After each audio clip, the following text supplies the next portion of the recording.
AirTalk Wireless hotspot issues usually come from three main causes: the hotspot being disabled in your phone settings, restrictions on your plan, or incorrect network settings. Let's address each one. First, ensure your hotspot is enabled. On Android, go to Settings, Connections, Mobile Hotspot and Tethering, and turn it on.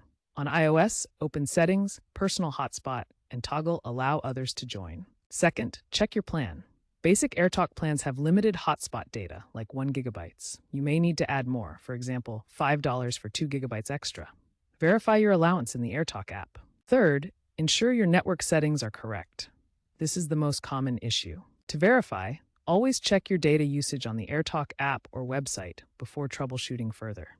If your hotspot is enabled and you have sufficient data, the APN is likely the culprit. The APN acts as a gateway connecting your device to AirTalk's network. For AirTalk, which primarily uses Verizon's network, the correct APN setting is VZ Winternet.